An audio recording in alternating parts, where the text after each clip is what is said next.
Welcome back.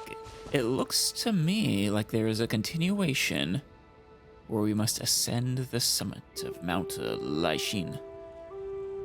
Which, pardon me, but I think we'll skip ahead a little bit. Oh, she's waiting for us. Ling Yuan. Do you have something to say? You don't want to bite my throat out or anything?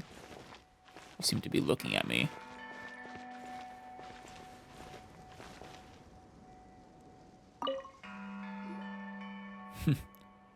Alice and Paimon, you're here. Huh? Ling Yuan? Why are you over here? This is her home, Paimon. This whole area. Because I can't get in. Get in? Can't get in? Where can't you get into? Good question. That portal thing we went through before? Oh. Carp's Rest, where Fujin is resting. Oh, you want to go say hi? Okay, if we can help you, we gotta help you. But that's not Carp's Rest, is it? I mean, the Carp's Rest we went to before was somewhere else. Further east. Carp's Rest? Oh! You mean the place Fujin dragged us off to way back when? It is an abode sealed by her adeptal energy. I don't have her adeptal energy, thus I cannot go to her. Damn, that's sad. But, huh? But you didn't mention anything before she went back to rest. It escaped my mind. What a forgetful, adept, adjacent being. Bit late now, Bluey. Yeah, how could you forget something as important as that? Really now? It is because I am a slow-witted beast. Don't put yourself down too much. Seeing her, I think of many things, and forget many things. It is my fault. Damn. Well, how can we help? The adeptal energy you possess is sufficient to open the gate of Carp's Rest. So yes, I need your help. Am I able to pull you through with me? Huh? Wait a second. So you've been waiting here for us this whole time? You're lucky we just happened to come and visit the mountaintop there, Bluey. I was not waiting for you. I was looking for a way into Carp's Rest. So you weren't just idling away, at least. That seems like pretty much the same thing to... Anyway.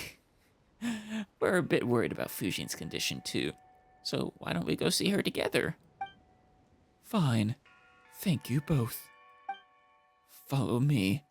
Aren't you glad you didn't bite my throat out before? Couldn't help you out here if you had. I guess this is an entrance to Carp's Rest.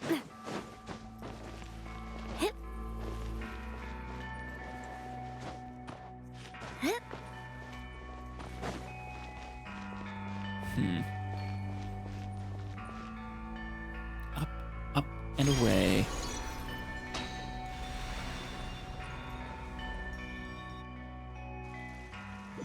Oh yeah, it did take us here. Where are you?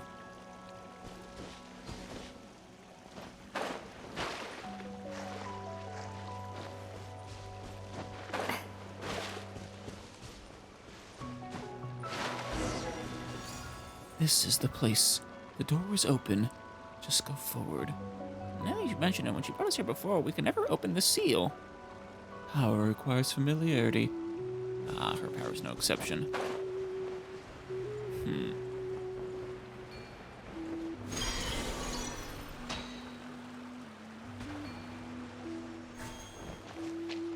Really are a bunch of... Oh, some jade. It's 2 jade fragments I think we found. Still not entirely sure what they're for.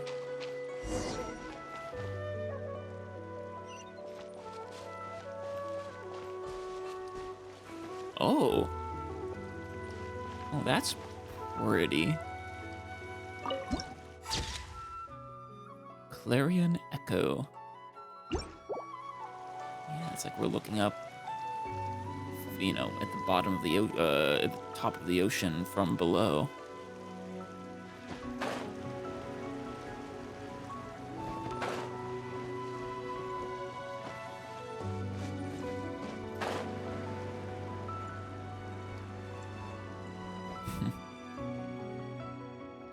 Huh? Alice, Paimon, and Lingyuan. Why did you all come here? To say hi to you, of course. Was that you? Just a ball of light now? Whoa, that's Fujin's voice. And it's coming from down below? I'm a little worried about you. Lingyuan is a little worried about you, too. I am not. I just... Yes, you are. Yeah, Lingyuan's been so worried about your health that she can barely speak. So we just came here without giving you a heads up, but you did same thing to us first, so Paimon thinks we're square now. Sure, Paimon. We're square. Huh? Ah, sorry. When I returned here to rest, I think I forgot to unlock the entrance. So that wasn't intentional. I am so sorry. You came here to see me, but I made things harder for you instead. I guess you're both forgetful. Oh, it wasn't much of a hassle. But why are you, hiding in a puddle? She's a carp, Paimon.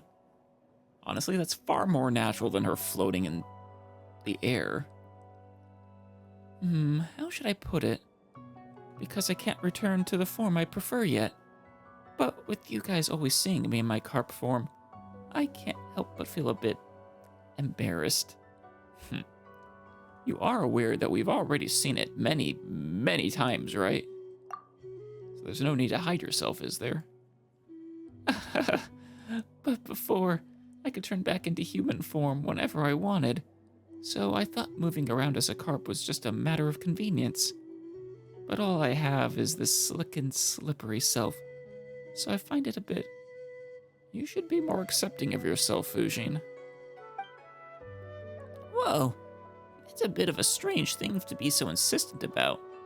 But anyway, all that matters is that you're okay. Yeah. But Lingyuan said that your adeptal energy wasn't consumed. It was just dispersed around the mountains, forests, and rivers of Chenyu Vale. And that's why you've been weakened so much. So if we were to collect the scattered adeptal energy, just like when we were finding the golden carp in Yaodi Valley, then you'd get better, right? Yes, at least in theory, that's correct, but... Right? So if we see similar carp, we should just bring them back here. That way, you'll recover much faster. Paimon, look at you using your noggin. That would be far too much trouble for you. My power's not yet that feeble. If I simply rest here for some time, it will be enough. It's not that much of a hassle. And you know it would make Lingyuan happy. We'll just keep our eyes peeled if we run into any. Thank you, then. However, I really don't want to trouble you anymore on my behalf.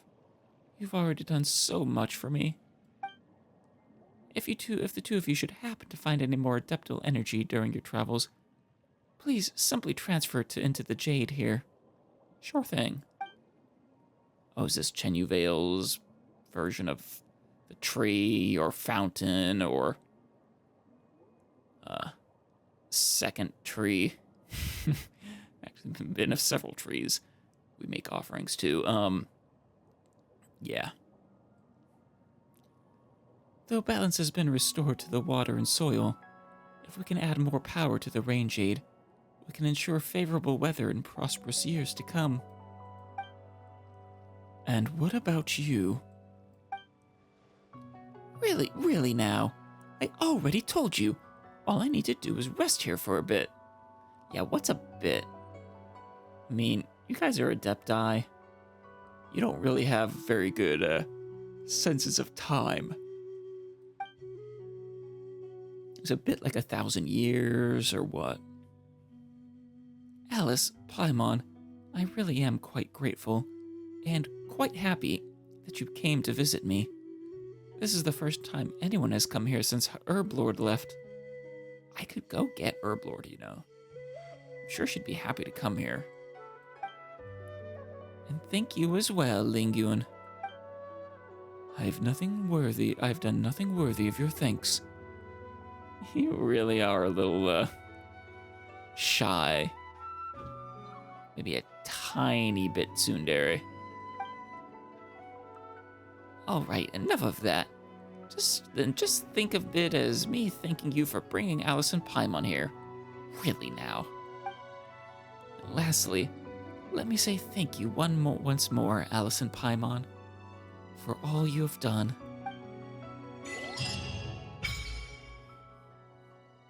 Oh, was that the end of it? Oh, range 8 oblation, huh?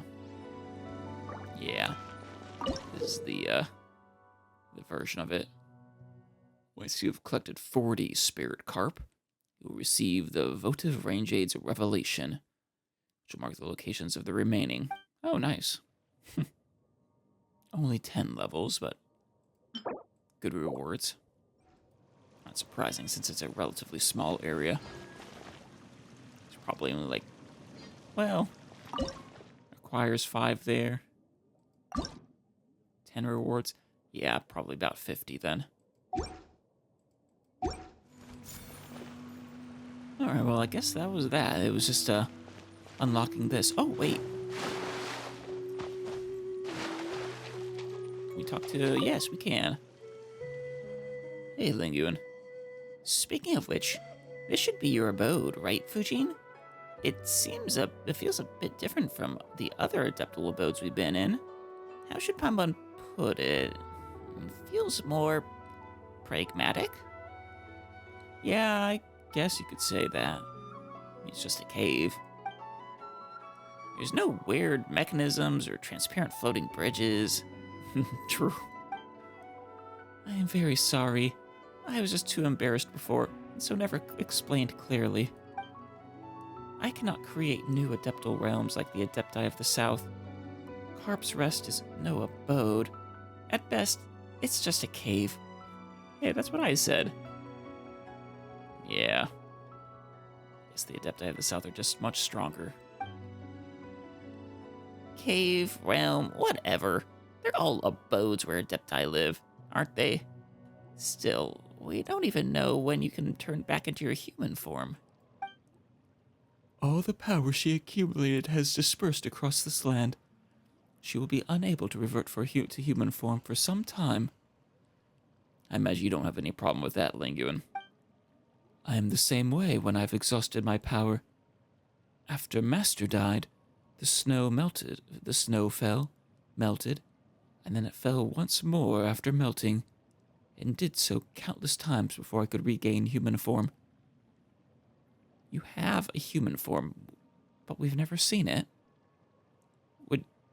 Would you like to show us? I'll be honest, I'm kind of curious. Oh, so that's it, huh? Wait a second, Lingyun, you can turn into a person too? Why, of course. There's so much you two know not. Why, back then on Mount Yaojun, Lingyun's looks were... Fujin, no need to speak of such things. It has nothing to do with the present topic. I do want to see it. Eh? So, the whole thing about eating too many tea cakes at the temple fair in human form? Oh my god, I want to... I'm sure someone has written a story about these three just being adorable together. And crying to Herblord about brewing weight loss tea. Or the incident where you accidentally drank the celebratory libations and hauled forced boars in to ask them. That's already perfect. Who's prettier, me or Herblord? those poor forest boars. Oh, but I needn't speak of such things after all, do I? Yeah, they're dear friends. Fujin! Wow. After all that, Paimon's getting curious. What does your human form look like, Linguan? Would you be as blue as you are now? Or would you be, a slightly lighter shade? Now I'm curious too. Linguan, could you turn human just for a second? I refuse. Human bodies are weak.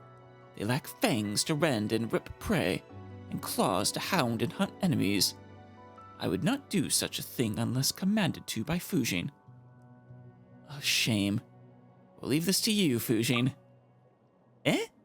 Really? In that case, I think maybe we should just respect Linguan's wishes. Yes, we honestly should. It would be very mean to abuse her deference to you. I do not have any wishes. If you have some, tell me so directly. Yeah, there's your, It's not exactly tsundere, but it's very similar. Closely related. You absolutely have wishes. Anyway, thank you, Alice and Paimon.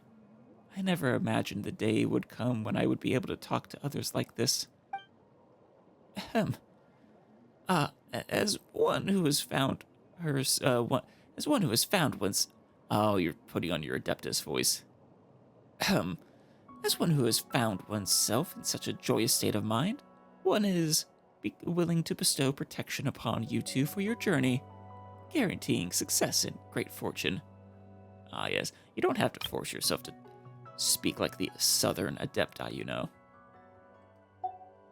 Like, you can just be yourself. It is interesting, though, that is apparently not a universal Adepti trait. Sorry, I got a bit carried away.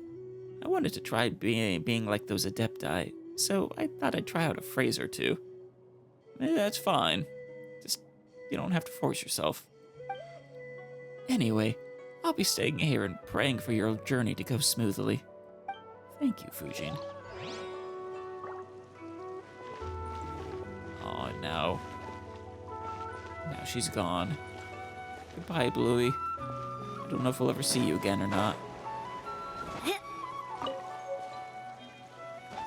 Alright, though. I think that didn't take as long as I thought it would. Yeah, it looks like there's technically 3 world quests, or at least 3, I should say, in Genuveo still, but I think they're extremely minor, so we might just move on. Unless you guys think they are absolutely worth it. The Threefold Expectations, A Wangshan Walk to Remember, and Silently the Butterfly Crosses the Valley. But for the moment, I think we're going to go back and actually read that book now. And after the book, it's Chiori's story quest, and then Arlecchino's story quest, and then the this one, I think. Petrichor was it called, I think. Yeah, Petrichor. But okay. Should we read the whole thing in order, then? Get the whole complete story. It's also been long enough since I read the first few pages that we collected that my memory is vague enough. This will be a good cap on that whole storyline, I imagine. Enigmatic Page 1. Read countless volumes here.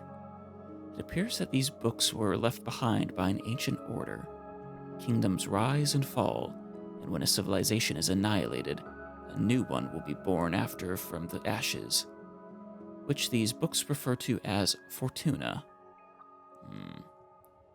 It's somewhat rudimentary, but theoretically at least, It bears striking resemblance to the computational scheme I have formulated and termed World Formula.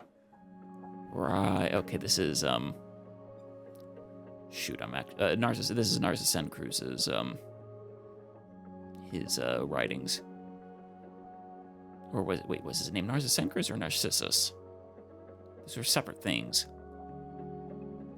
All the records are blurred with age, but were I able to quantify them to some extent, they could be of use in my world formula calculation.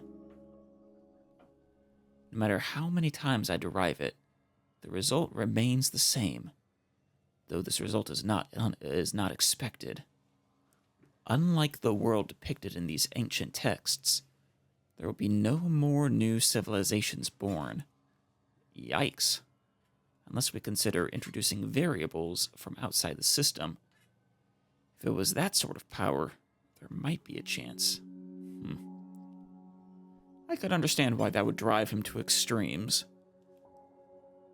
Civilization won't be reborn, yeah. It is pretty typical that new ones will rise from the ashes, but... Here I found the magical techniques left behind by the Golden Troop. They seem to be referred to by various names. I'll go with this one for now. Based on my interpretation, it appears to be known as the Seal of Chemical Marriage. Or Chemical Marriage. It consists of 2 parts. However, it has been weathered too much to decipher any more information. Interestingly, I have encountered similar symbols and documents from the Narcissus Sencruz Institute archives. Okay, yeah, I think his name was Narcissus. They look complicated, yet the underlying principles are quite clear. If the records prove accurate, there are some key locations within the realm remaining. Related records may be found elsewhere as well. I should record my findings here for now, as they may prove useful in the future. Page 2. The pollution of the land and water wrought by the giant beast Elenus. Hey, we've met them. Seems to have been mostly purified and diluted. However, when it comes to Elenus itself, even the adults seem to be at a total loss. Right, he was doing this as a child. He really was a genius, wasn't he? They simply cordoned off the surrounding area. Nevertheless, it was quite easy to sneak in. It felt rather strange slipping into the creature's mouth, and it reminded me of events from some of the stories I once read. It is quite the classic story. Though I have no substantive evidence, I still sensed some sort of will from it. Jacob did too. Jacob. There were no signs of decay in the flesh. Instead, its body was hardening, as if forming a protective membrane. Given its current immobilized state, it looked like a self-defense mechanism to safeguard its internal organs. Right, wasn't all that corruption like an immune response or something, we determined? But it does make sense, with such a wellspring of vitality. If my deduction is correct, it may also be used to enhance Jacob's strength by following the same principle. I think this is one of the ones we actually read before. However, at this stage, there's no need to subject Jacob to such risks. I should get safe experimental data first through the Institute of Natural Philosophy, and then set specific research objectives. Although, as Jacob mentioned, this may waste a lot of precious time. After all, the flesh of Elenus remains toxic, and the risk of Jacob... precious time, but you guys last for several hundred years, I guess. Right? Granted, that's thanks to your experiments on Jacob and yourself, I think. Jacob has returned. He's quite brave, but also an idiot. Yeah. He didn't give any thought to the possible consequences. We have no one else to rely on now if he... The data we've collected is still incomplete. Jacob had minor adverse reactions, primarily vomiting. But he recovered quickly and hasn't shown other symptoms in the short term. His mental status and physical status remain stable. It's only possible because Jacob completely trusts me. Our lives are limited.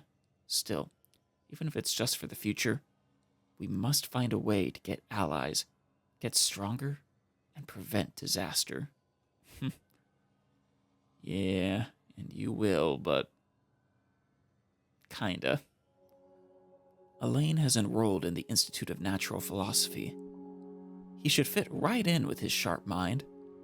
I brought the pocket watch he gave us, and we compared the time only to find out there was already a significant discrepancy. Oh? We agreed to meet at the Institute. The brightest minds of Fontaine are gathered there, and we can expect to make huge progress and get much-needed help. As for Marianne, just the sight of her fills me with joy. Rip. Poor Seymour. We had a long discussion about the Narza-Sencruz Institute, but Jacob was crying through most of it. It's really hard to believe that's how Jacob was. But, well, I guess he had several hundred years of growing.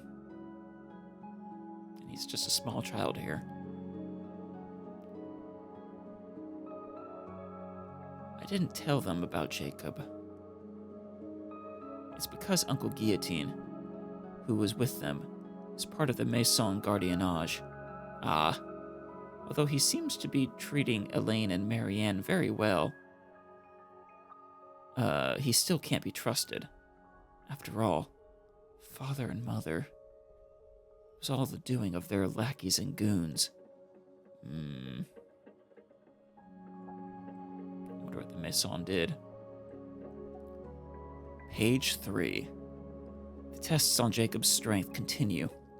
As before, the flesh and blood of the great beast Elenus is being used as nutrition. Jacob seems to have gotten used to it, so there's nothing to worry about anymore. Thus, the adverse reactions observed before may just have been caused by Jacob's feelings of disgust. It's a relief to know that his physical condition hasn't been harmed. Well, I guess it depends on what you mean by harmed. It's definitely been altered. Jacob still eats, but only out of habit and no longer as a necessity for survival. But I suppose it's a good thing, because eating together is nice. Seriously, what's the point of living without food? It suddenly occurred to me that jam was somewhat similar to the flesh and blood of Elenus. Gross. So I made a joke about it. Jacob seemed quite uncomfortable. The results have improved significantly in comparison to previous tests. Perhaps more can be done. Then the next step would be to attempt the opening of a passage. The passage was opened successfully, though it only lasted a short while. During this time, many black monsters that were shaped like dogs emerged. Oh, whoopsie. They were very aggressive and terrifying. Thank goodness Jacob was here. Though he was so scared he was crying, he still managed to wipe them out while bawling.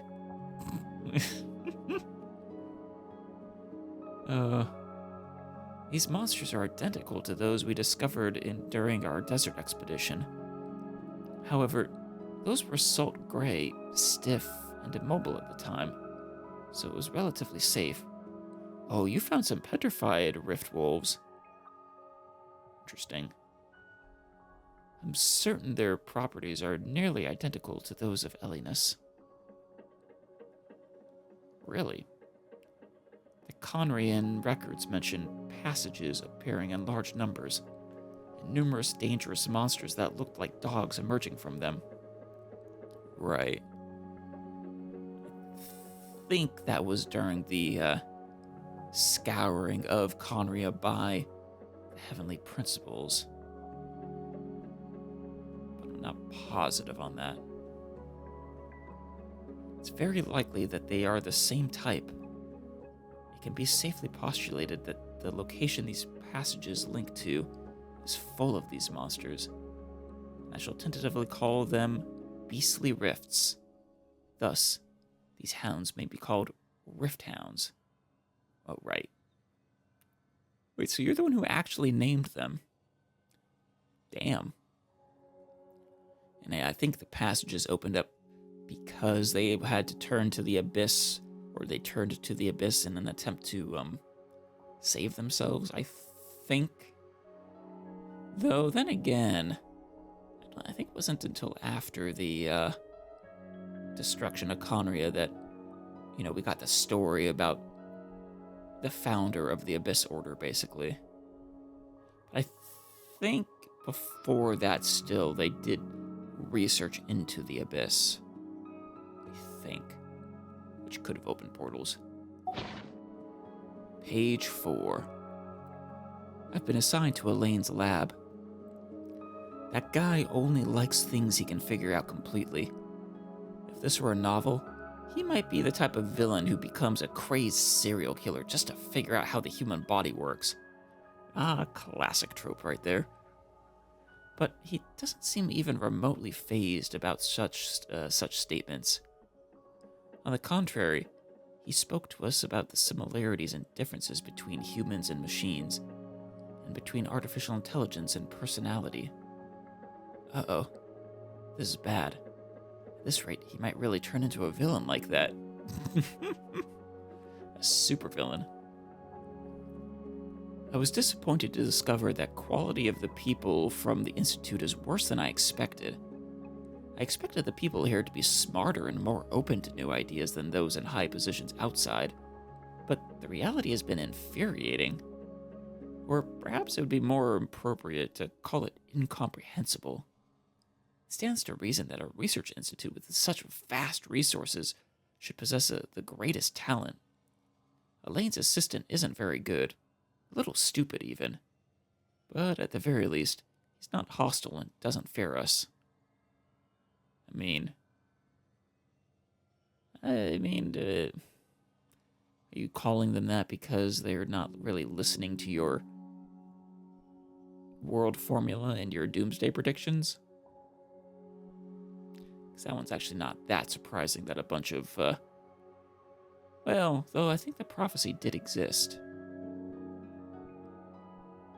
Which, if that's the case, I think they would take it a little more seriously. Or did they was that prophecy only made public later? I'm unable to get the research resources I desire for now, but that isn't a bad thing. Jacob has always been fond of watching him take apart pocket watches and other clockwork devices. This Elaine almost kind of reminds me of Sylar from Heroes. The direction of Elaine's research on controlled annihilation isn't bad, but it would be very interesting to figure out the nature of Osha and Numa. After all, as a form of energy localized to Fontaine that has been observed in living organisms, fully researching them might help us understand the differences in nature between the structures of our bodies and that of Carl's. I wonder if that energy is unique to Fontaine because they're all Oceanids, or descended from. In any case, I must find a way, though then again, different forms of energy seem to exist in every different region. Now, I don't know if they're secretly the same thing and being called different things or what, but it is curious. In any case, I must find a way to win over the people here. Though their imagination is limited, and it's unpleasant to say so, they have some influence outside the Institute.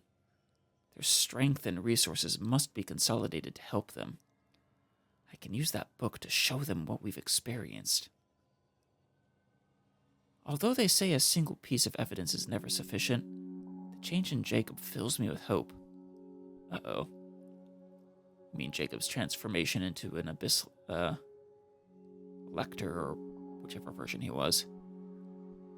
If I can make more people accept this kind of change, then it wouldn't matter even if we came face to face with the apocalypse. Even if our world couldn't even grow mint, we could still survive. Ugh, but mint is everywhere. I can't imagine a world without it. And as long as we can survive, we can revive our civilization. Well, if you have enough people at least. That will be the that will be the next topic. He called it a field investigation from the higher-ups, but I think Carter just wanted to take us out to have some fun. I wonder when he got to know Marianne. Though it's quite nice because I haven't seen such a carefree smile on her face for a long time. The same goes for Jacob and Elaine. It's like they were back in the Narcissan Cruz Institute. Of course, I was quite happy too. Based on the ruins here, it's likely to be related to the Golden Troop. If that is true, the huge stone figures in the ruins may have significant research value as well. I found a damaged map. It may be useful. I just found out about his physical condition. It seems I cannot continue indulging in mechanical research with Elaine, and I must find a final solution as soon as possible, or it will be too late. Talking about the solution for, Jacob? Page 5. Elaine made a huge breakthrough. Everyone is discussing Fontaine's energy revolution, but instead of praise, there seems to be more jealousy drifting around the Institute. Although it has nothing to do with me, I'm still furious on his behalf. The adventurer we commissioned found something really valuable, a red gemstone that appeared on the snowy mountains of Mondstadt after the disaster.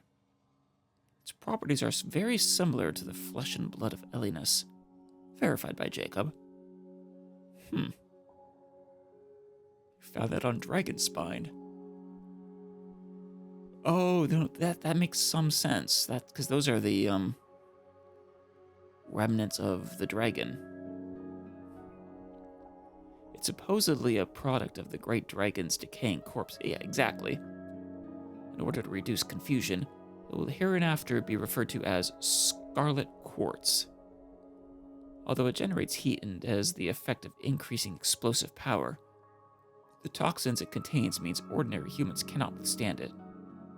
With the exception of neo-humans, tentative name, and Jacob. Neo-humans as in vision holders? Like Jacob, capable of detoxifying it. None have been found yet. Another similar discovery is the filth in the great mines of Lioa. Yeah. Which is the, also sourced from the Abyss, I believe. Though actually, I'm kind of surprised that was there at the time. I had thought that was a more recent thing, and that was largely why it had to be abandoned. Unfortunately, I've hit a snag in my research. The biggest challenge is how to reproduce results. But if I can obtain sufficient resources, I'm certain I can overcome this. At the very least, the idiots on our side still admire or fear us. The tricks I put Jacob up to were quite effective. Even though it's quite sad that people from an Institute of Natural Philosophy have somewhat turned into believers. Wait, didn't you want them to? At least I can entrust them with simple tasks. Let's use that name to form a society for now. I'll use it as a means to give them organization and a sense of belonging. Very smart. But Carter is unconscious. I took samples of his blood and skin and got a swift cat spa to take it to Sumeru. to be looked at. Other from observing the problem, the root of the problem cannot be found. It's pointless. Absolutely pointless. Conventional medicine is pointless. I must figure something else out. Jacob's proposal is very dangerous. I must give it more thought. I wonder what his proposal was. I told Carter everything and had Jacob prove his strength and transformation. I even explained the risks, its historical baggage, and my other objective, to create a second sample that can corroborate the realization of human transcendence via blank, and derive the holistic character and method from it. Carter isn't very good at thinking scientifically, so I used many examples and methods of emphasis. But he seems to have made up his mind from the beginning. What was Carter's actual decision, though? Still deteriorating. It seems Jacob's successful integration was an extreme case. Or perhaps he's not himself anymore? I can't be sure.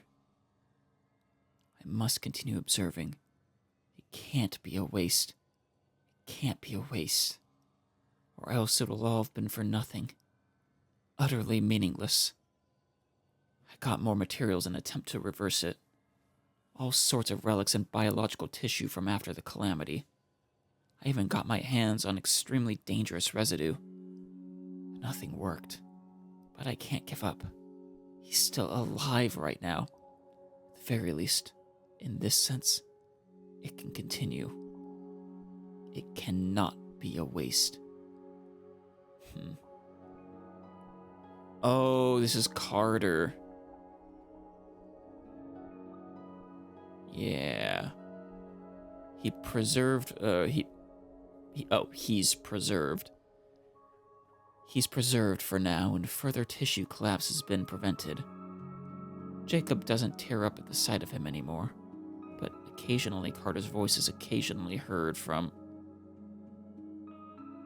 You're still fairly young. You kind of write like it, honestly. Using occasionally twice in the same sentence like that. It's a little awkward, but occasionally Carter's voice is occasionally heard from. And that's the worst. I've tried cutting out the organs where his vocal cords probably are, but they grow back in 1 to 3 days. Yikes! What the hell? Elaine and I have completely broken off our working relationship. It's regrettable, but I don't blame him.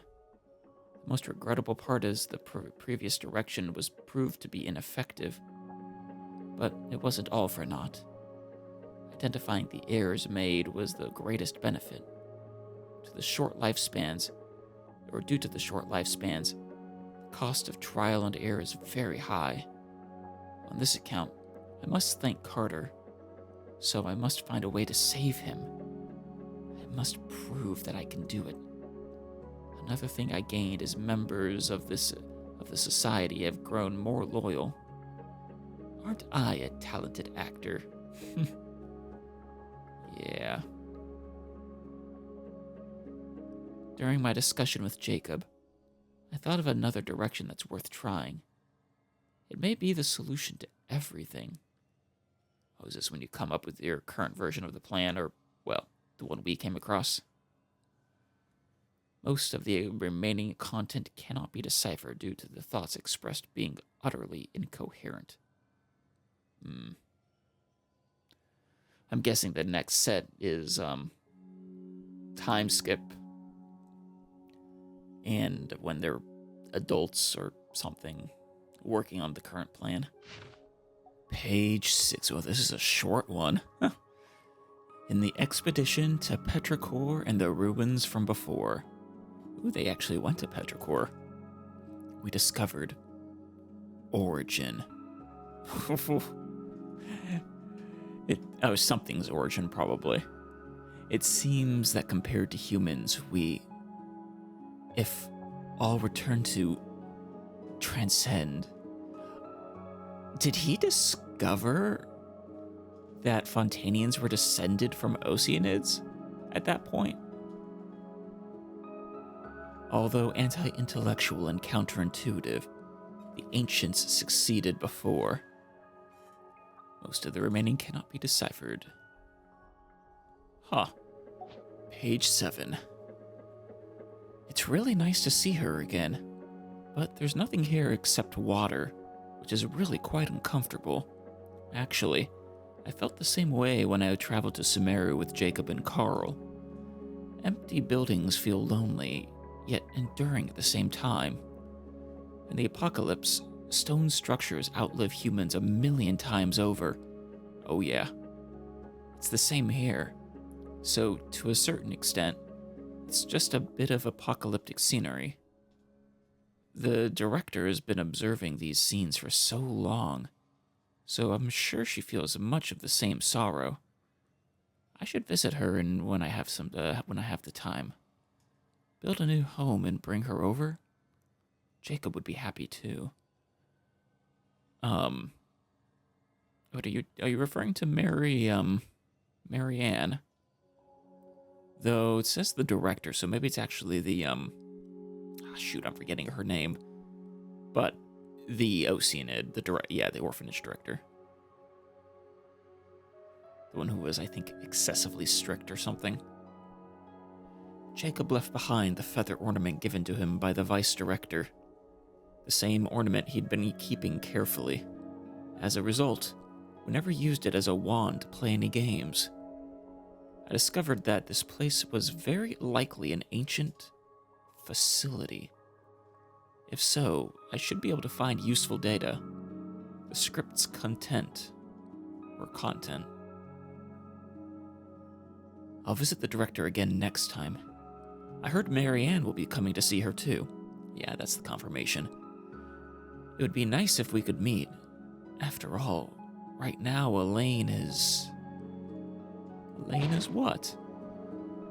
Page 8. Rather than calling it a sword, it should be called a key. The holy blade. It does not belong to anyone and just travels from one hand to the next. The wills of countless people will be concentrated. Necessary materials and rituals. Honestly, I'm still impressed that you managed to pull all of this off, or, well, if it wasn't for us meddling kids, at least. Also, you were kind of, I guess that's also because of my meddling, but the apocalypse you were trying to solve was kind of, solved.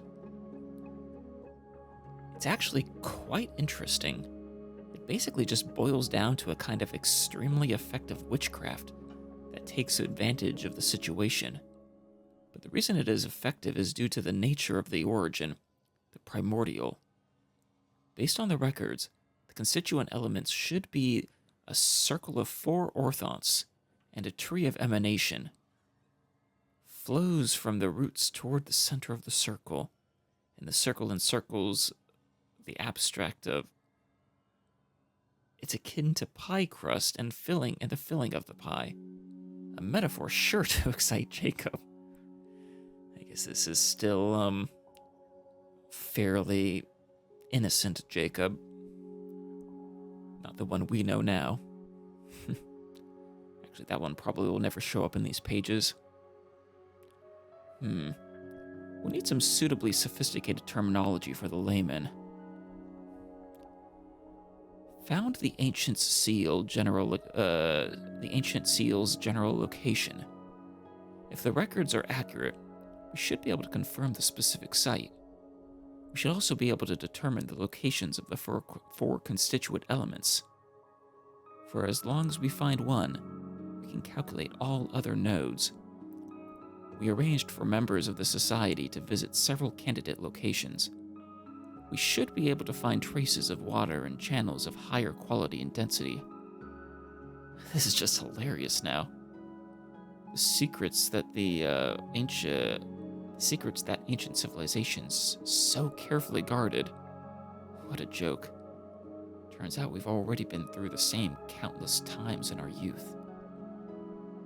The slate replica we discovered supported the calculations. As the prelude to the apocalypse, the sea will. It will rise. As for rumors about us and opposition to the society, most of the rest is not coherent. Page 9. Finally convinced her to follow us to the Gestalt and still under construction. She seemed apprehensive, but everything will turn out fine. We no longer have to fear the future. I have a lot of power at my disposal now. I have Jacob, the members of the society, and I generally know what to do. Agreed at last. She agreed, or... Now we can obtain the most precious. After all, other than the inferior mutants... Inferior mutants? Are you talking about Hilichurls? You can no longer see the original in Fontaine. I'm very satisfied with Jacob's design. The sense of mystery and ceremony is very intense. He may have a real knack for this. Maybe Jacob is complete now. The rebuilding of the 4 Orthons is near completion, and we've positioned our people based on the locations on the map. Reversing it and adding the power of the sword should be sufficient to control. All of us Fontanians will be able to transcend in this way, shedding the limitations of physical form and separation, and prevent the apocalypse. Got the sword despite the cost. It's kind of ironic that, the Oceanids of the past so desperately wanted to be human, but then, in the face of them basically turning back because of this apocalypse, they, seek a solution that, well, actually, his solution wasn't to turn them into Oceanids, it was to consume them, merge them into himself after he became an Oceanid, I think. Honestly, it almost feels like, now that I think about it, his solution might have actually been worse than just letting everyone turn into Oceanids. Granted, he probably didn't know that that's what would happen when the primordial water overtook them. Got the sword, despite the cost. The director's condition is deteriorating. Hope she can hold on. Leaving the pocket watch here. The time for farewell has come. I'll be the first subject to part. So useless personality can be removed. To process Carter for rebirth. I failed him. Elaine will be impressed with me. Marianne will be delighted. Same with Jacob, since that fellow is like a brother to him. Yeah, everything will get better. So, Jacob, I hope you stop making that face. Farewell. I shall just rediscover myself through water, and be reborn through water. This is a tremendous feat that no one else at natural philosophy has ever attempted. If it fails, I won't have to worry about the future anymore. Yeah, I suppose not. Page 10. Everything has become consummately clear. All meaningless obstacles have vanished. The trial was a great success. I know now what I must do. This process appears to have cost me some time and experience. But that won't matter. I shall have all the time in the universe, after all.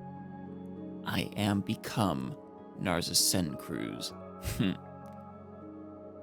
Yeah.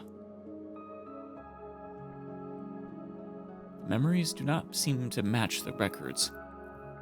Perhaps Most of the content has dissolved completely before it could be comprehended.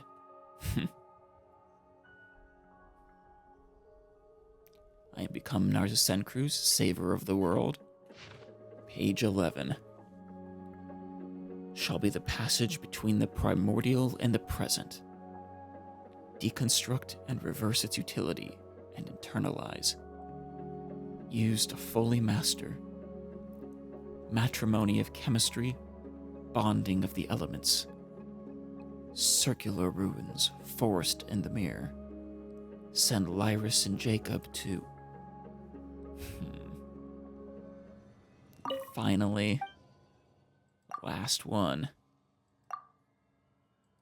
Page 12. 3 agents have been absorbed to date. Useful skills gained. Discovered from their memories that, regarding the Ordo's existence, the Court of Fontaine has officially... Very interesting mechanism. With the right organ, consciousness can be transplanted. Has the knowledge to operate the mechanism. Understand the general idea after absorption that other than experimental model, all operated on a simple logic tree. These really are hard to understand with so much missing. And I wonder if they wrote them more completely and then erased sections.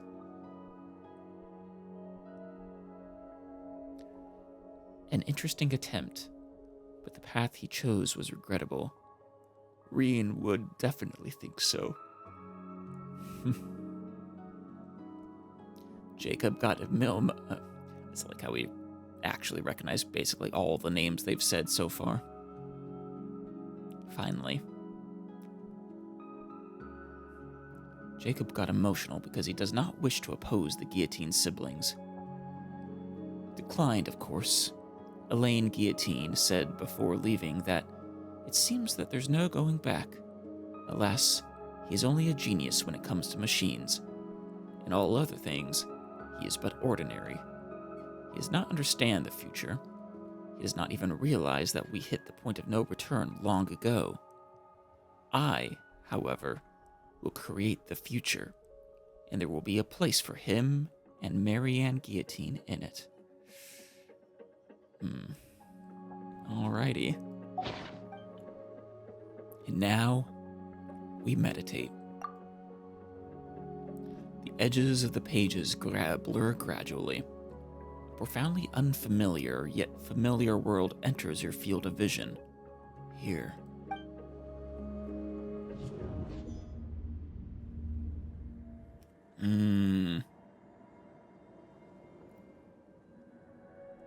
Right. I remember this now. God,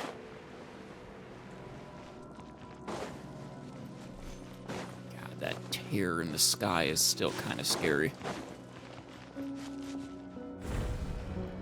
Is this actually the same exact as before? If so, that means I've already gotten chests that were over there. Should probably check just in case. Yeah, it's the same. This has already been activated and you're done. I think it was a collect orbs or something, particles. Wow, we're back here and it's all underwater now. The reason I'm here is I think there's one more looking glass that I need in this tower. I think I got all the ones in the Orthons. Yeah, this one. I think. And we are Alice, so we gotta go. Yeah, I heard it. We're Alice, so we gotta go through the looking glass.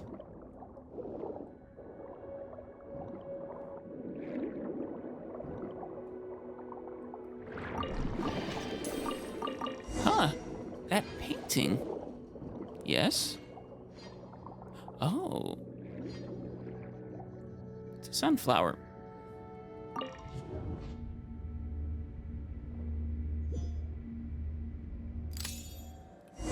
Oh, Paimon's head is spitting. Is that Canatila? And a puppy. Oh, we're in the, the book zone. The meditation space. Okay.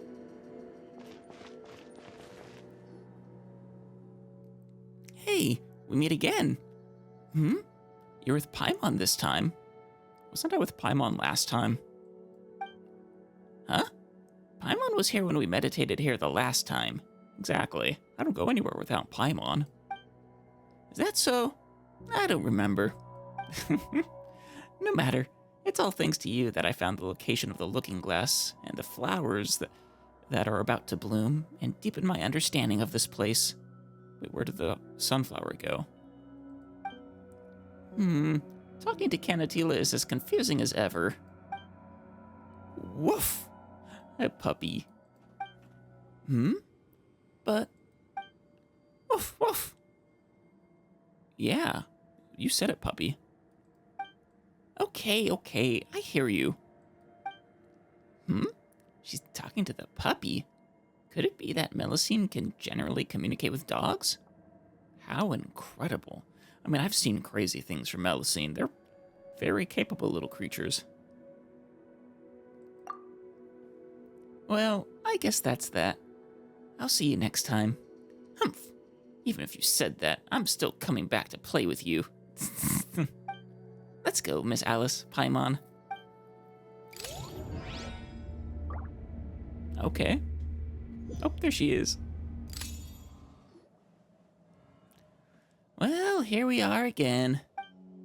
What is it? I feel really bad for saying this since everyone's so nice to me. All of you, but... Don't you feel the real world is so frighteningly dull? Don't you think the world in the book is far more beautiful? I don't think so. No. Is that so? Maybe that's right. I'm not normal. No, Rip, no. I still feel the world in the Book of Revealing is much more appealing. There are dew-covered petals everywhere, and I finally made friends with the puppy. Sure, but there's puppies out here, too. That puppy... Canatila, can you communicate with dogs? Of course not. However, the puppy in the Book of Revealing is special. Or maybe I'm special? Well, you are as well, but the puppy might be too. I've been meditating to travel to the world in the book, and then one day, the puppy's usual barking turned into something I could understand. As for what? Power of meditation, I guess. As for what we talked about, he asked me to go and never come back. Oh no. But I still want to see the sunflowers bloom. Is that so? Take care, Canatila. We'll be going. Through the looking glass. Hello. Quest marker. The content on the pages still consists of incomprehensible symbols, letters, ancient languages, and geometric figures. The period of focus seems to gradually render their meaning comprehensible. Canatila doesn't seem to be here. Maybe she's in that mysterious place again. Should we start meditating? Having heard what she said the last time, I kind of want to see the sunflower as well. I'm a little bit concerned. I'm gonna check it out. Well, this is kinda unsettling, but let's go together. Paimon, why don't you wait out here for me? Oh. I mean, I guess she was surprised that I brought you, but... What? The world in the Book of Revealing may be more dangerous than we imagined. Maybe there's a side of it that we don't know about. Nah, we'll go dangerous. So I don't want you to take the risk. But we've been journeying together this whole time, haven't we? There's no hardship we can't overcome, and no enemies we can't defeat together. Aw, Paimon. The dangers inside may not be something force alone can resolve. Poor Paimon. Well, if you insist. You're smarter than Paimon, so Paimon has faith in you.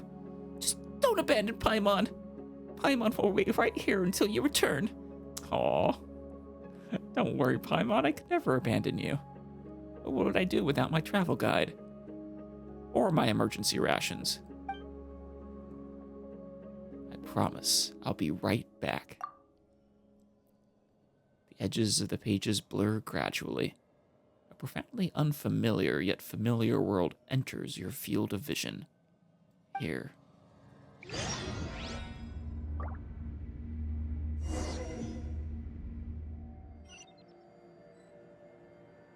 This isn't where I got through the meditation before. Over there, that's... Oh, wait, is that Caterpillar? Wow, that's so trippy. Paimon's not here. My time with the Spina has taught me that carrying an unreliable weapon is worse than not carrying one at all. Yeah, your umbrella's very reliable, though. Hey.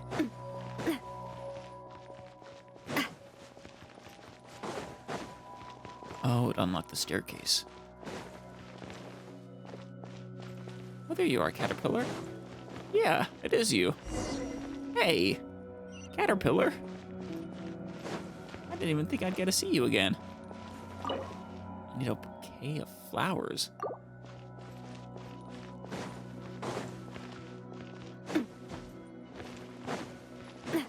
Is this it?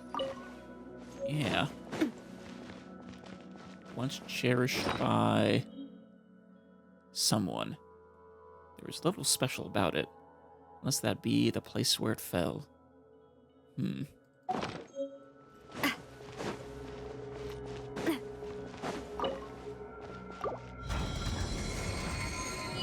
Caterpillar, get back here. I'll go through as many looking glasses as I have to. You gonna stay this time?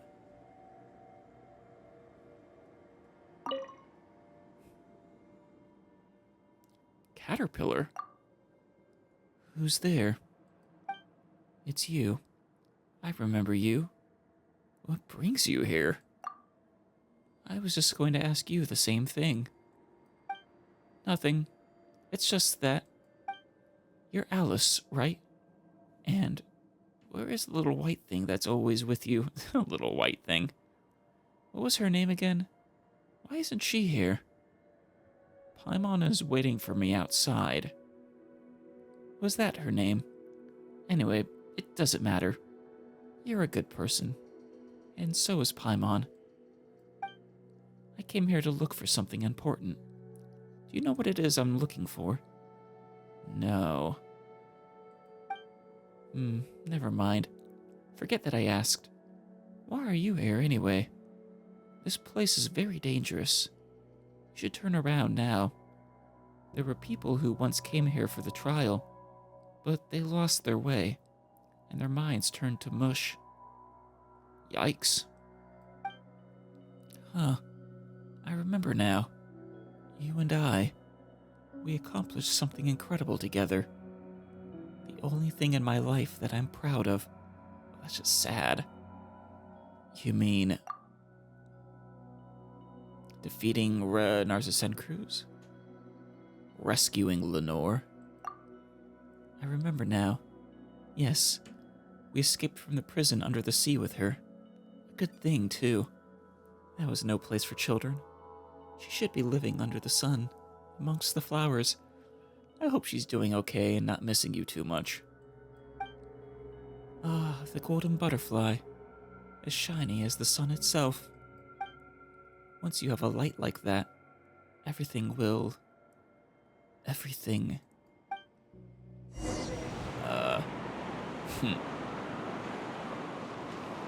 What in the world?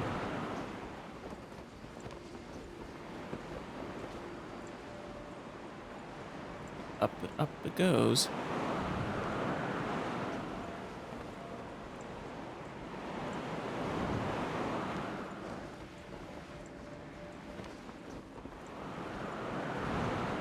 Oh, we're here this time. There's the sunflower. But where's Canatila? Oh, hey, it's the dog is here. Canatila, you're missing it. Hey, pupper. Is that so? That makes things easier then.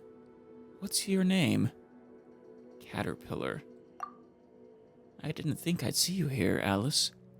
Where's Paimon, though? I don't see her. What is the matter with you? Maybe your brain was turned to mush. Wait, you're not some monster who's transformed into someone I know in order to trick me, are you? We just saw each other not too long ago. Is that so? Feels like a long time has passed since we said farewell. Might be my age, though, and my memory getting worse as I get older. Are you sure you're not a monster? I'm pretty sure. Do you still remember? The giant's garden. The apprentice and the little fish. I remember, yes. Ah, it's really you. Sorry. I've encountered too many incredible things here, and many battles that could not be won. But things have finally changed here.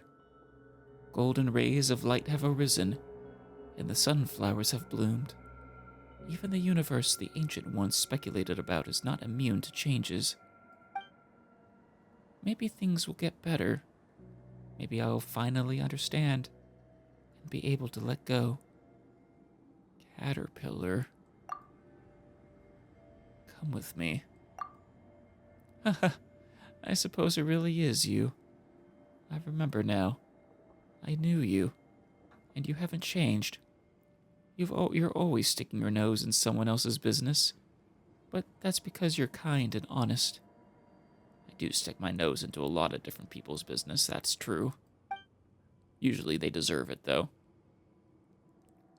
But you don't have to worry about me. I don't need help. You've seen what I'm capable of. And perhaps I know more about this place than even you do. Maybe, but you're concerning me. Oh, I can hear the puppy. Hilichurl, tell the girl to leave at once. Do you have something to tell me? Can you understand what I'm saying? I see.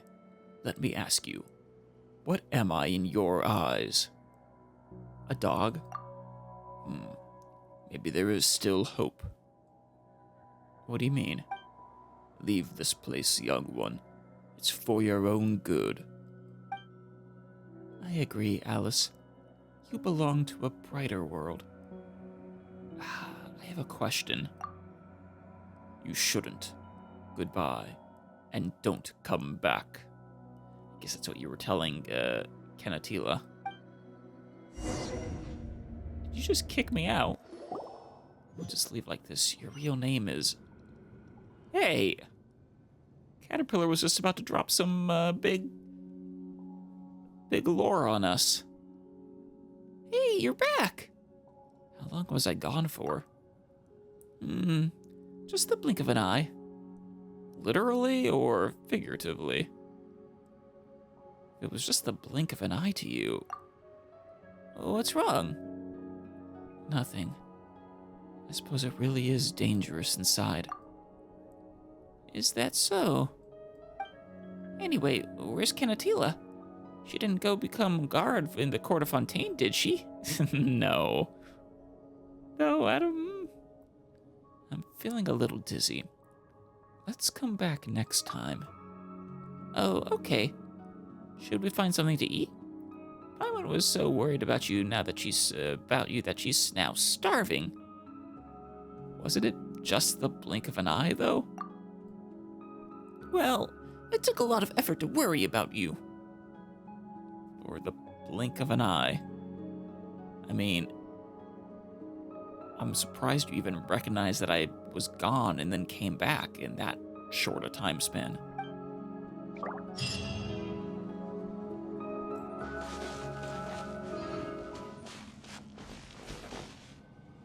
Is the sound distorted?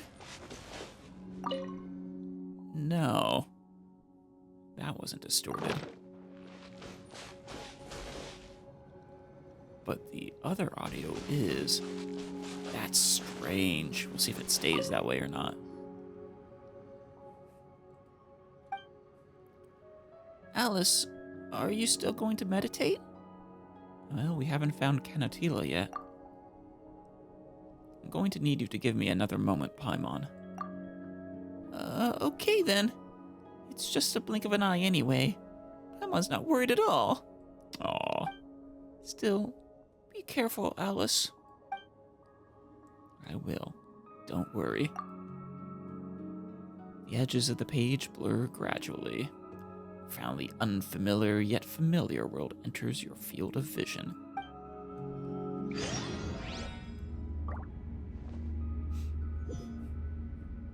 There she is. You know, the sound isn't distorted anymore.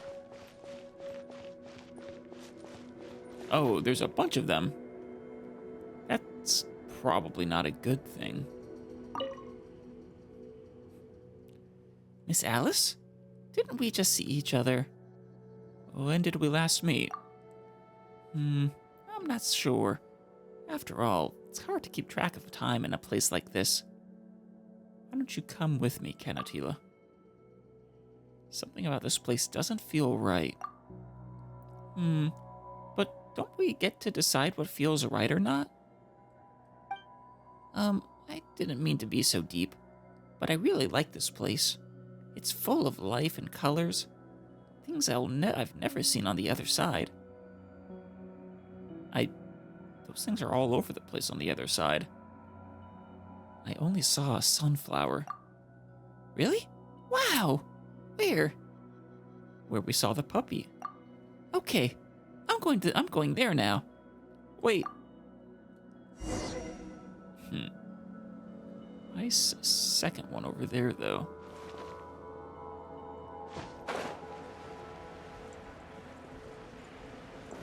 Oh, there's a bunch of them.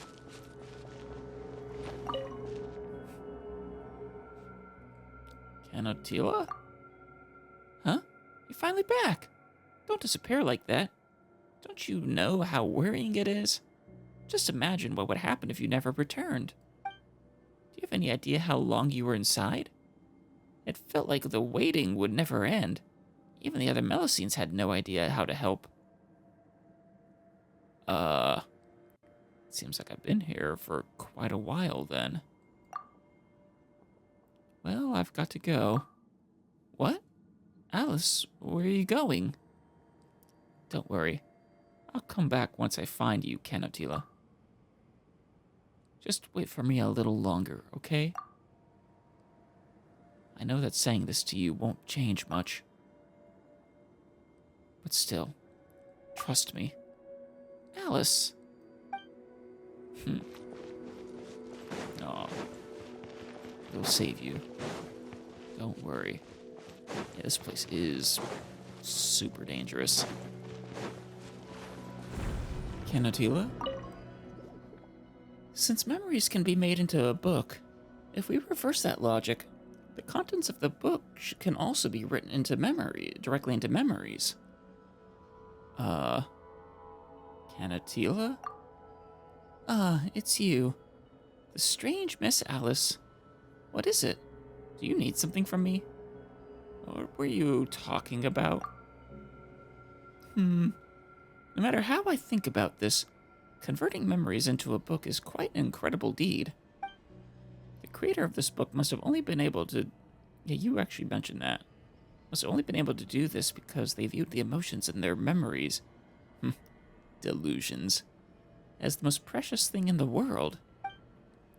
That doesn't change how difficult it is to read, though. Delusions probably not to be confused with the Harbinger delusions. And I'm not sure what kind of impact it will have on its readers. This is quite...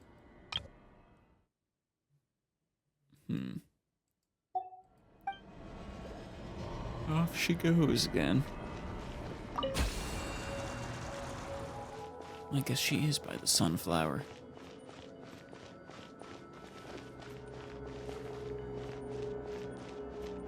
But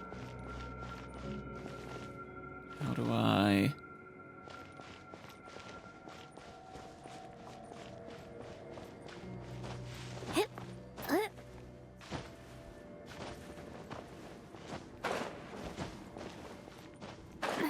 There we go.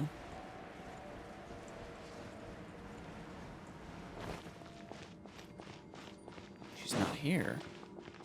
Did I miss her? She's way down there. Okay. I guess I missed one. Whoopsie.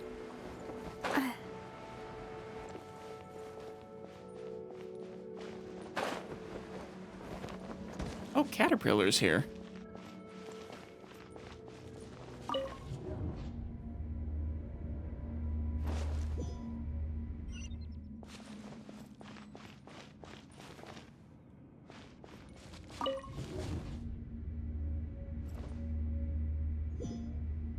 Hey, Caterpillar. What? No, don't make me fight you. Solidify! By royal decree. Let me weave you a verse. No, my sword. Okay, good. Yeah, definitely don't make me fight you. Which one of these should I take?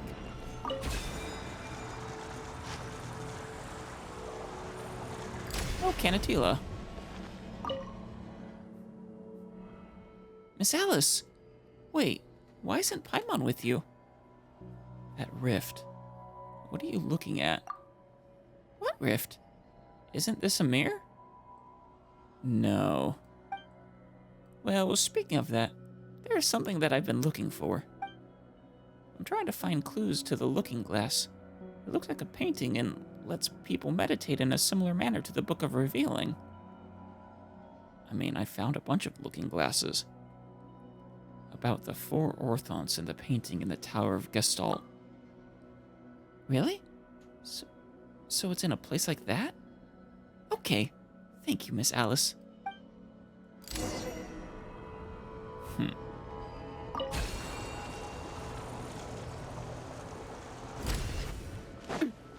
Caterpillar.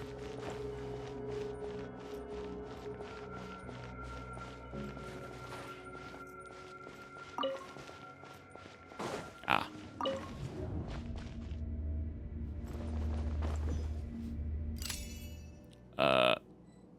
Okay.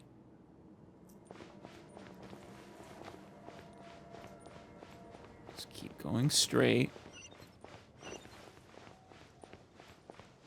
Hopefully it'll...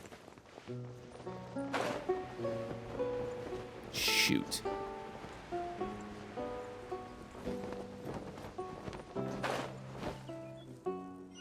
Watch out! Don't go near there! Oh, Paimon.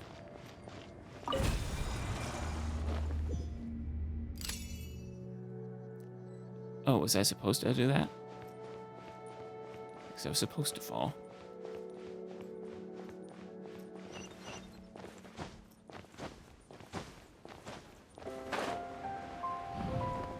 Here we go.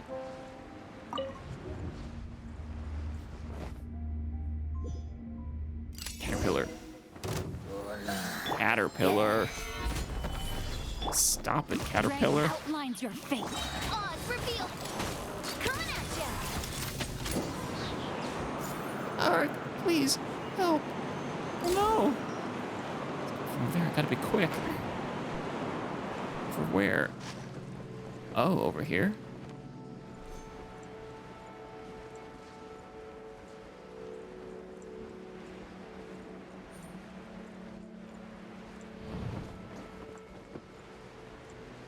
Hop from one to the next.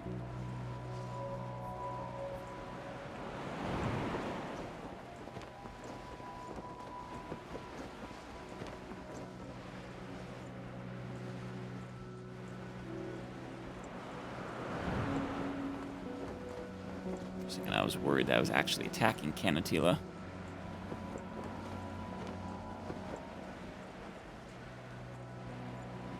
probably is faster getting up this or this way, but still complicated. Wait. I need to go over there, not over here. But...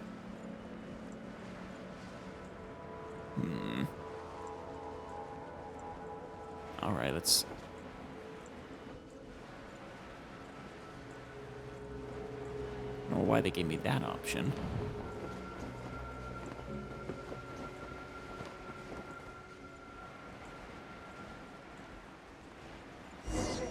Here, Miss Alice, help me. Oh no. Caterpillar, leave her alone. By royal no, my sword.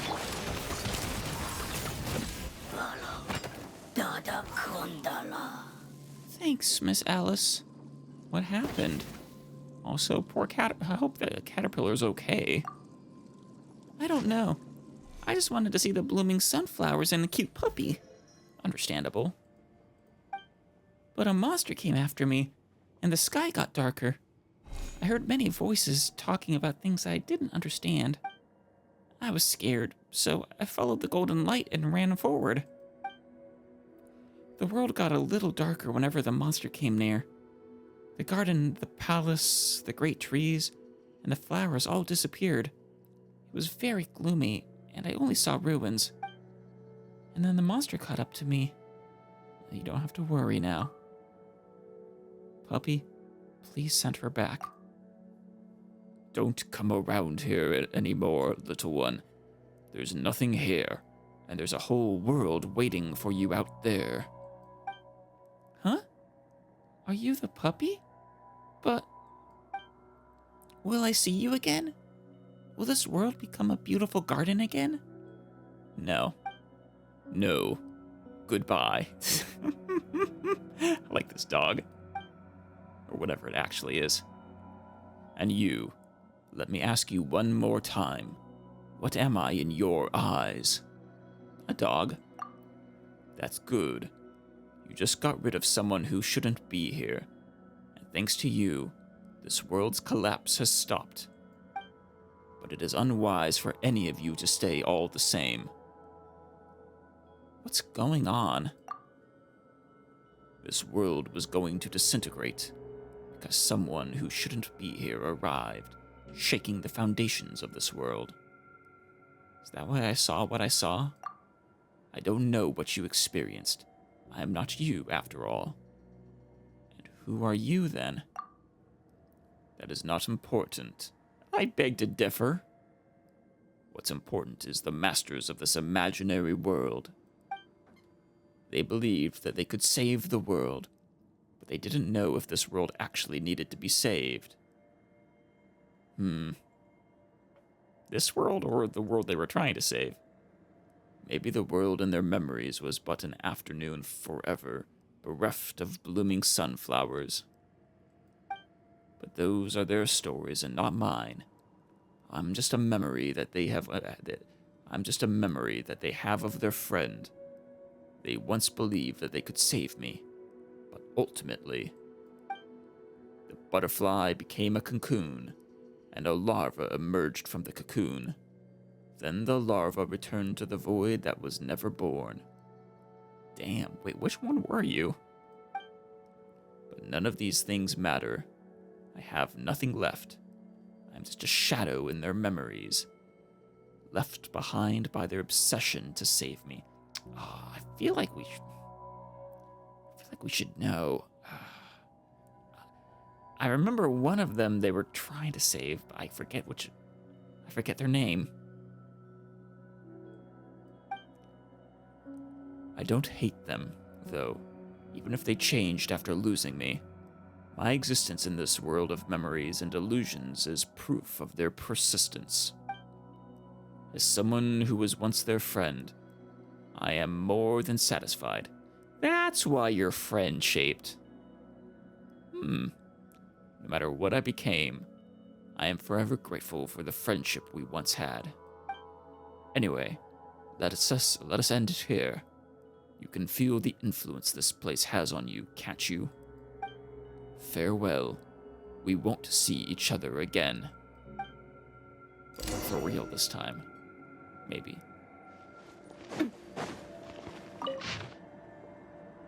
Oh, this is a long log. This was the only method to which I could resort in order to preserve him. What if he cannot be restored? I'm scared. This is different from the time with Catter. But, no, I must be calm. Reen needs my help, now more than ever. Was it Reen? What is the most reasonable course of action we would take at this time? I need to first keep his condition under wraps so that the Ordo will not collapse. I need to come up with some reasonable pretense, though I'm not sure how long it'll hold. We need to at least ensure the Tower of Gestalt's completion. That was completed all right.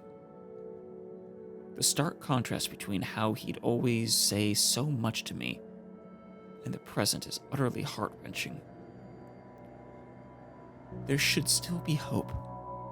According to our research, if we can further break down and purify Director Lyris's essence. Right, the Director was Lyris. Perhaps with the principles behind the ancient golems.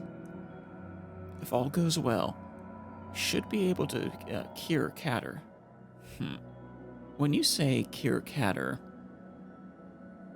is this what caused Catter to become Caterpillar, the Hilichurl?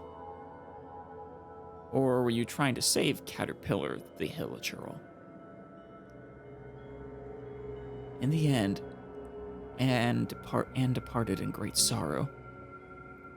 I should not have lost my temper so, but I did not know how to answer her, and I did not wish to deceive her. Elaine is through with us. I do not wish to lose her too. But as long as Reen is restored, surely she and Elaine will. I've been interpreting the data in search of solution and sharing the results with Reen. There has still been no response, but I can already envision his response with perfect clarity. Criticizing the Universitas Magistrorum for putting the cart before the horse, neglecting the fundamental principles underlying everything, and diving straight the details of how to put those techniques to use. How they inverted even the alchemical stages for other purposes. Alchemical stages. Is Caterpillar Reen? I've successfully re-extracted that part of the persona and stored it in the Orthonts, at least. The connection with the primordial waters. I've penned research notes like a man possessed. Reen will be quite surprised when the time comes.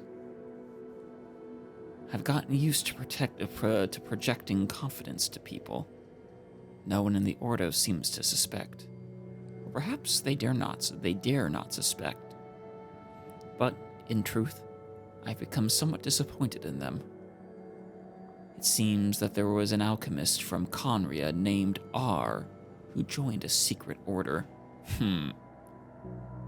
Unfortunately, I don't remember all the names of... Actually, there's only a handful of names. I don't remember the name of the guy who started the Abyss Order. And if it started with an R or not. I mean, it's obviously not Dainsleif. But so I'm not... I think the only, besides Dainsleif, the only other Conrian we are aware of is the guy who started the Abyss Order. So it's either him or someone we don't know.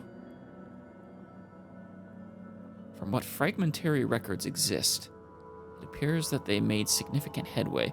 I guess it could be someone named R who joined the Abyss Order.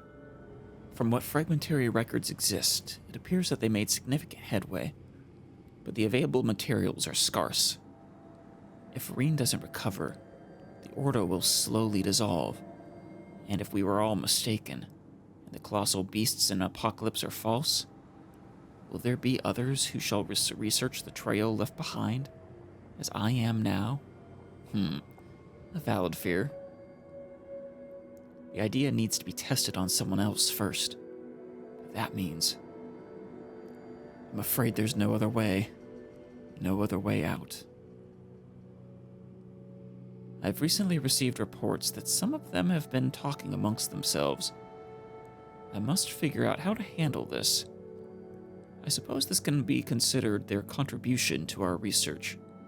After all, they are loyal to Reen and not our enemies. This knowledge will prove most useful in helping Reen, and to him as well. The conscious creation that arose from this showed great promise. Perhaps I finally found the right approach. Placed in the silver basin, gleaming, I taught them language and natural philosophy. I've decided to teach them how to paint. This must be Caterpillar, which could help exercise their newly grown prosthetic limbs. Generated a near-identical persona, dissolved and dispersed. It saddens me somewhat, but I believe should strengthen the form, maintained for 32 days. Huh. Guess it isn't Caterpillar. The ones that ultimately survived were unstable blobs of water with rudimentary human forms. It seems that relying on the sword and Lyris's nature alone is insufficient. Did think of Catter's remains. I have a few ideas. Also, Catter already existed. Assuming this Catter is Caterpillar. These, along with some of the leftover material from Catter's current state. I'll use the pocket watch Elaine gave me as the cornerstone to construct Reen's form. I've never dared part with it, as it represents all the time Reen and I had shared. We were much luckier than those who dream still in those circular ruins. Reconstruction, according to my design, should be possible. I have named him. All that remains is to implant. He will not remember his 2 previous failures. This is the Caterpillar we know. These setbacks could obstruct his path to transcendence. He shall become our ideal Narza-Sencruz. He shall take long strides and walk far ahead of me once more, casting his slender shadow in the sun. He shall guide us in shaping a new future, one in which there will be a place for Elaine and Anne. What remains of them can be used as material for other experiments. For example, we can graft them onto those who have lost their intellect. I mean, maybe I'm misinterpreting things. Was this actually about the one who became Narza-Sencruz? Or does this predate Narza-Sencruz becoming Narza-Sencruz? I assumed the author was Narza-Sencruz, whose original name I'm actually forgetting. Then again, if Reen was that critical for maintaining the Ordo, maybe that Reen was our Narza-Sencruz. Damn it. So many details spread out over so long that piecing it all together is tricky. Interesting, though. Whoa! Paimon, that was super fast. Paimon didn't even have time to blink. Whew, that's a relief. Also kind of terrifying. Alright, our little troublemaker's back. Kenatila, you made Alice really worried, you know. I'm sorry. Aw. Huh? Paimon's not blaming you. Don't cry, Kenatila. Come on. Paimon will give you something delicious to eat. What happened? We encountered some danger inside. Oh. Don't cry, Kenatila. You're a brave, brave Melusine. Here, this is Paimon's favorite chicken mushroom skewer. Take it. It's all yours. Oh, that's a big gesture from Paimon. Thank you so much, Paimon. Chewing, chewing, chewing. Whoa, such a strange taste. So this is what humans eat for their meals. One thing of many. Hey, if you don't want it, you can just give it back to Paimon. But thank you. And thank you for saving me, Miss Alice. Well, what do you plan to do next? I don't know, but I don't want to read books anymore. You know it's just this book that's like this, right? Other books have worlds inside them too, but aren't dangerous and don't suck you in. At least not quite so literally. Kenotila, isn't that a bit extreme? Well, the Book of Revealing is really scary. So, what exactly happened? It's a long story. I really hope Caterpillar's okay, though. You'd only understand if you were there. It's a good thing you didn't go. What do you mean? Ugh, I was getting annoyed.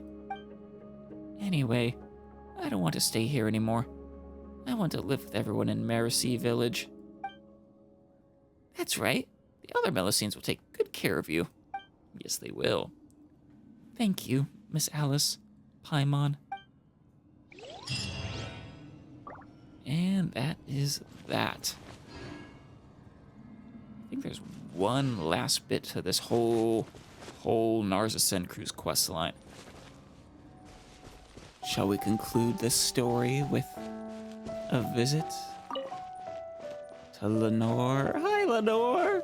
And Earnshaw. I want to bake a really sweet cake. Aw. Your teeth will rot. I mean, they can. It's too bad Catter isn't here. If he was, he could enjoy this with us too. Aw. Get over here, Catter. God, I hope we didn't kill him in there. Even if Catter was here, you still wouldn't be allowed to drink any more Fanta today.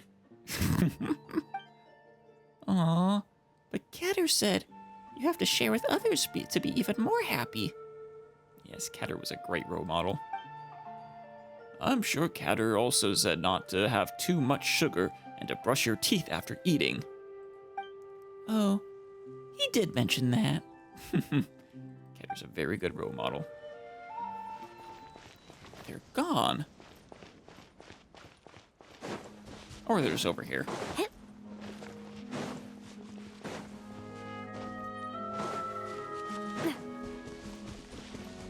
Here's Earnshaw. Children, Whoa, Earnshaw, what happened? You're out of breath. It's Lanoire. She's been abducted by a hilichurl. Okay, I know what it sounds like. But I think it might be okay. Huh? Oh no! It went that way. I'll go find help. Please, go after it. Got it. Let's hurry. Surprised you're not putting two and two together, Paimon. At least, I hope it's not a random hilichurl.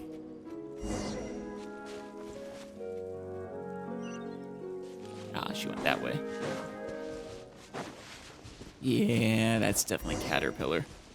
Oh, over there. That's the one Earnshaw told us about. Ah, it's you two. Geez, so it's you, Caterpillar. You had Paimon worried there. Whoa, it's Miss Alice and Miss Paimon. Oh, this is so much fun. My favorite people are all here. Aw. And Grandpa made this big and sweet birthday cake for me, too. Yeah, I think he was talking about that back there. Oh, so today's your birthday. Happy birthday. Oh, how old are you? Is there any cake left? Paimon. We already finished it. What? Are you serious? Come on. Poor Paimon. Make you a cake later, okay, Paimon? Caterpillar? Are you alright? Don't worry about me. Today's a happy day. So let's not talk about anything that might dampen the mood. It is a happy day. Anyway, thanks, Alice. Maybe I helped you in there? I saved you? What are you talking about? Haha, it's nothing. I just feel like the last time the members of the kids team got together was a long, long time ago. There's only one. Oh, right, that was our name. Because of Lanoire, I think. But why did you bring me here, Catter? That was weird. Not to mention how Grandpa Earnshaw was scared when he saw you. Even Hero, Prince, and Princess were scared. Yeah, I mean, it's not that surprising, unfortunately, Lanoire.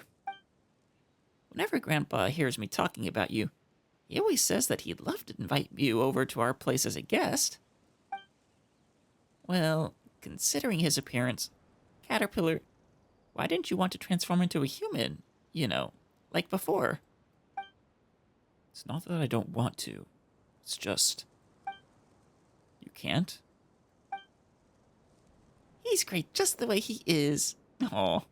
Just a moment ago, I was sitting on his shoulder, and I easily picked some bully fruits.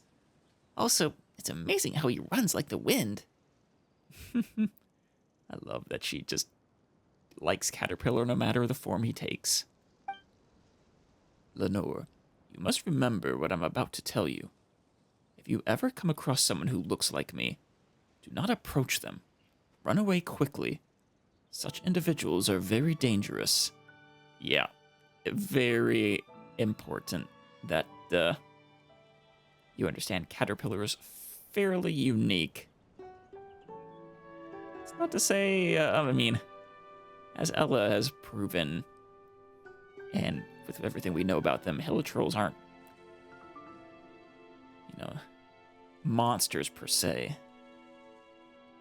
But they are largely hostile to humans, so be careful.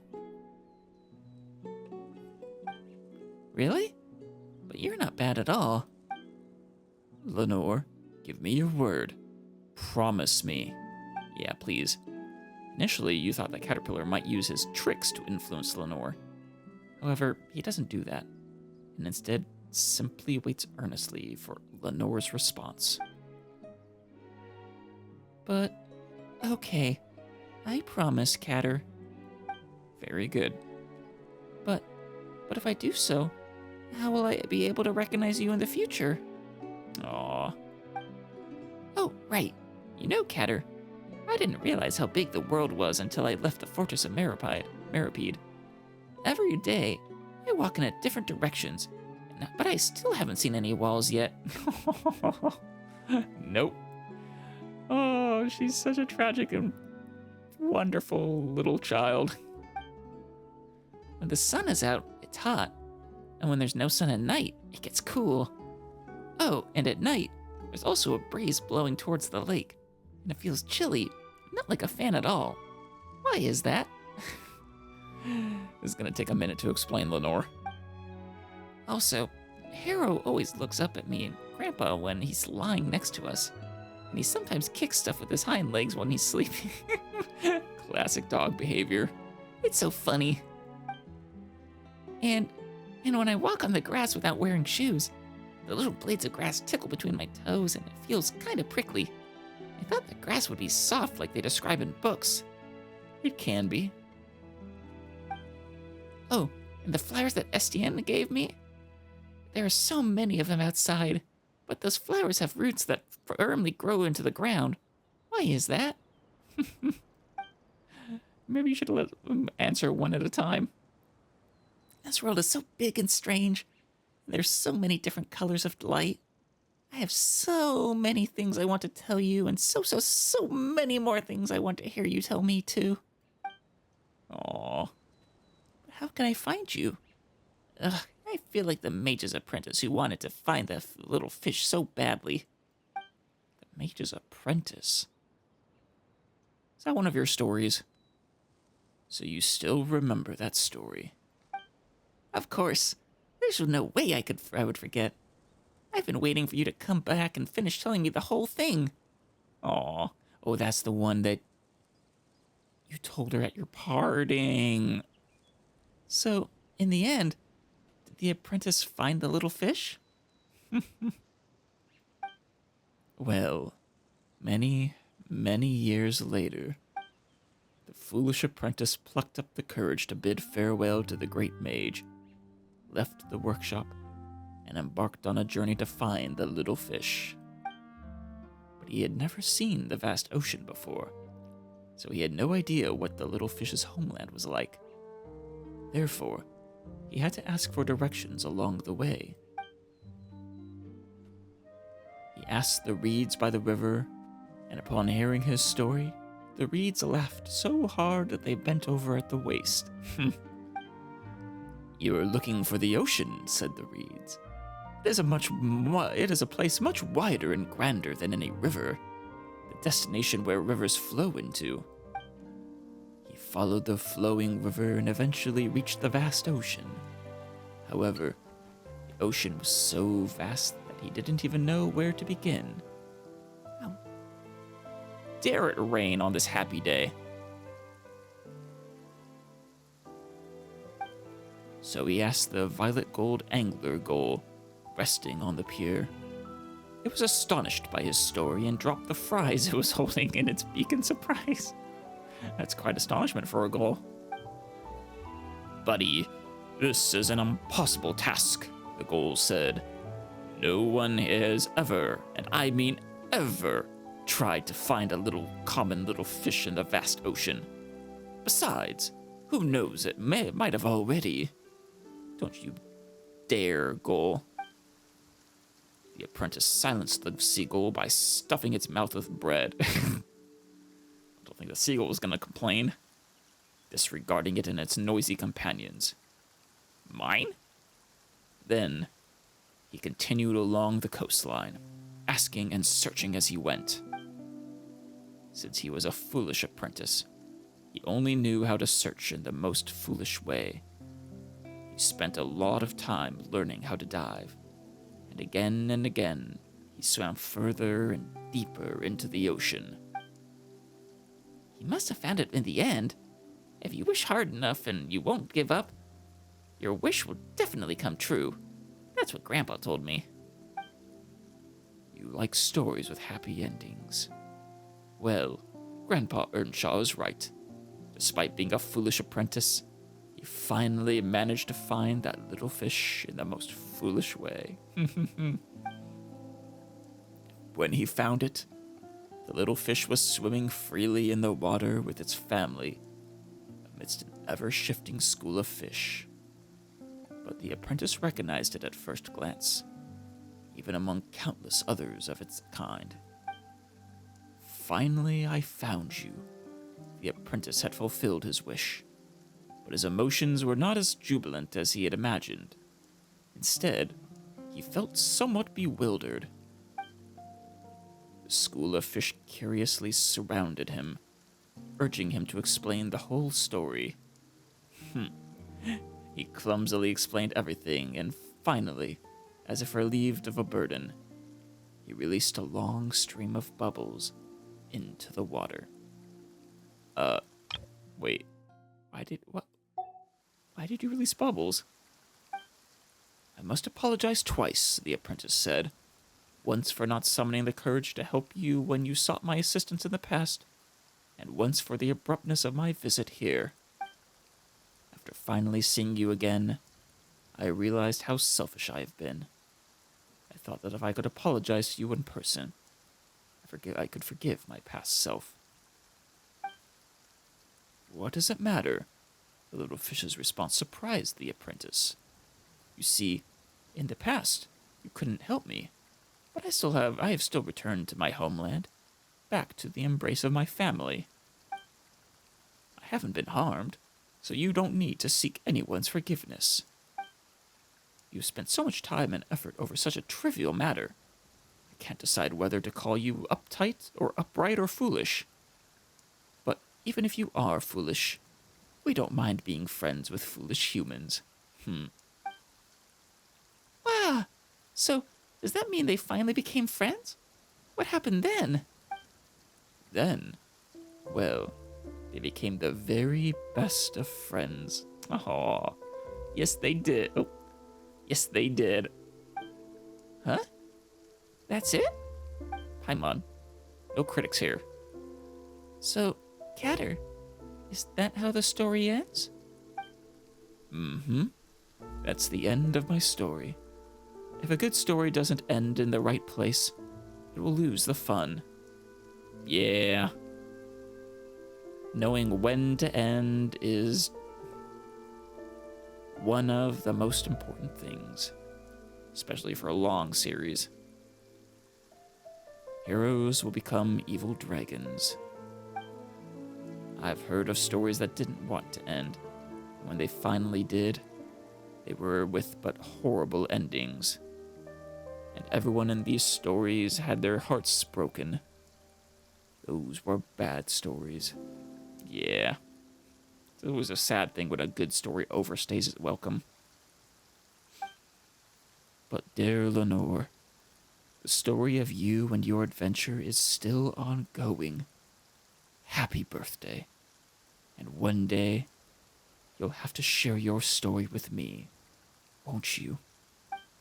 Mm-hmm. I promise I will, Catter.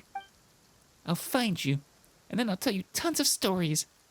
Then I'll make you the biggest, yummiest birthday cake ever. I think we can skip the cake. I don't even know my birthday. Just the day I woke up. Thank you, Lanoire. It's because... I swear if Earnshaw's coming over. Lanoire! Lanoire! Are you all right? Grandpa,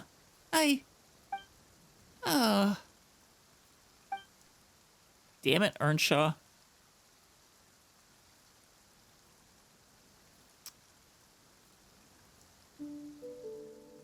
Ah, that's great. Thank you, Alice, Paimon.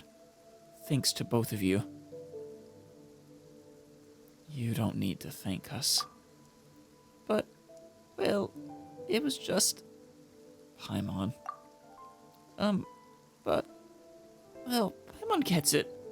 Oh, thank goodness you're okay, Lanoire. That's such a relief. Thank you, Grandpa. And thank you, Miss Alice and Paimon. Please don't run off like that anymore. I was so worried. Oh, he does care about you, but... Poor Caterpillar. I'm so sorry for having you go through all this trouble. Charlene. It's fine, as long as she's okay. You really okay, though, Lanoire? Now I get it. What Catter said, and why Miss Alice didn't say anything to Grandpa. So, I won't tell Grandpa either. I won't make Grandpa worry, because I'm a good girl. Oh, yes you are.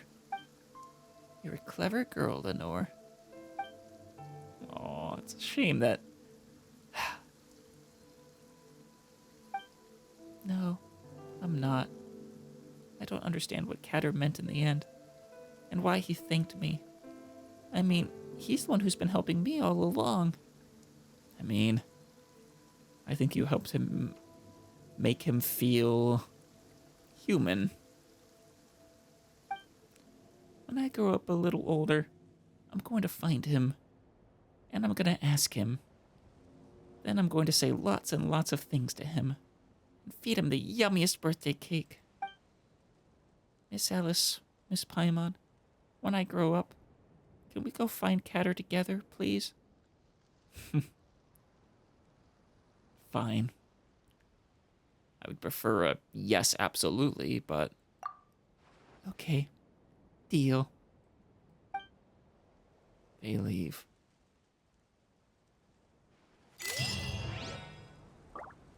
That's the end of that story. It was a fairly long quest chain. I think it was still quite a bit shorter than Aranara, though. Probably. The story is over, but the adventure they call life still goes on. Well said.